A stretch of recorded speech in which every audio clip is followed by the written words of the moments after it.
Cool drink సీసాలకి ఇలాంటి మూత ఒకటి వస్తుంది కదా! అలాంటి మూతని ఏదైనా ఒక మేకు సహాయంతో ఏదైనా ఒక చెక్కకి మీరు చూస్తున్న విధంగా కొట్టుకోవాలి. ఇప్పుడు ఇది చేప పైన ఉన్న పొలుచు తీయడానికి మనకి చాలా బాగా ఉపయోగపడుతుందండి. ఒక ఇనప బ్రష్ లాగా మనకి చాలా బాగా ఉపయోగపడుతుంది. ఇప్పుడు ఒక కంప్లీట్ చేపని తీసుకొని నీళ్ళలో ఒకసారి వాష్ చేసుకున్నట్టయితే దానిపైన ఉన్న జిగురు లాంటిది పోతుందండి. అప్పుడు మనం ఈ చేప పైన ఉన్న పొలుచు మనం ముందుగా మేకు దిగ్గొట్టుకున్నాం కదా ఒక కూల్ డ్రింక్ మూతకి, దాని సహాయంతో మీరు చూస్తున్నారు కదా ఎంత ఈజీగా వచ్చేస్తుందో.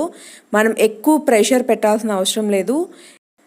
ఆ కూల్ డ్రింక్ బాటిల్ మూత సహాయంతో చాలా ఈజీగా చేప పైన ఉన్న పొలుచు అంతా తీసేయచ్చు.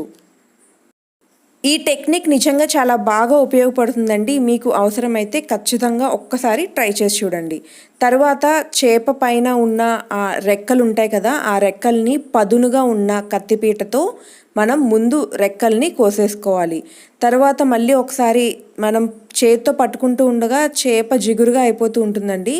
కాబట్టి మళ్ళీ ఒకసారి నీళ్ళల్లో ఒకసారి కడుక్కొని తర్వాత ముందు చేపకున్న తలకాయని కోసుకున్నాక ఆ లోపల పేగులు వేస్ట్ ఉంటుంది కదా, అది మొత్తం తీసేసుకొని మీకు నచ్చిన షేప్లో చేప ముక్కల్ని కోసుకోవచ్చు.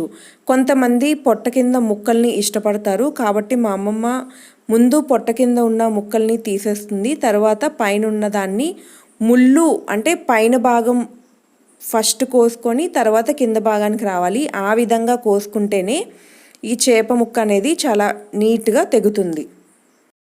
కొంతమంది ఈ చేప ముక్కల్ని రౌండ్గా ఉండాలి అంటే పొట్ట కింద ముక్క కొయ్యకుండా కోసుకుంటారు. మీరు ఆ విధంగా అన్నా కోసుకోవచ్చు. చేపని చేయడం చాలా కష్టమని చాలామంది అనుకుంటారండి, కానీ ఈ వీడియో చూశాక చాలా ఈజీగా అనిపిస్తుంది. ఇప్పుడు ముక్కలన్నిటినీ ఏదైనా గిన్నెలోకి కానీ లేకపోతే మీరు చూస్తున్న విధంగా కుండలో కానీ వేసుకొని అందులో 1 టేబుల్ స్పూన్ కల్లుప్పు వేసుకొని మీరు చూస్తున్న విధంగా చేప ముక్కల్ని గనక బాగా ఇలా కడుక్కున్నట్టయితే గనక చేప ముక్కల్లో ఉన్న నీచు వాసన, మట్టి వాసన కూడా ఉంటుందండి కొన్ని చెరువుల చేపలకి. అలాంటి మట్టి వాసన ఇంకా జిగురు ఇవన్నీ పోయి చేప ముక్కలు చాలా నీట్గా ఫ్రెష్గా అయిపోతాయి. కల్లుప్పు లేకపోతే సాల్ట్తో అన్న కడుక్కోవచ్చు, కానీ కల్లుప్పుతో కడిగితేనే ఇంకా బెటర్గా అనిపిస్తుంది. ఆ జిగురు అంతా పోతుంది. చూస్తున్నారు కదండి, ఈ వీడియో మీకు యూస్ఫుల్ అవుతుంది అని అనిపిస్తే తప్పకుండా లైక్ మాత్రం చేయండి. Thank you for watching this video. Please support and subscribe my channel.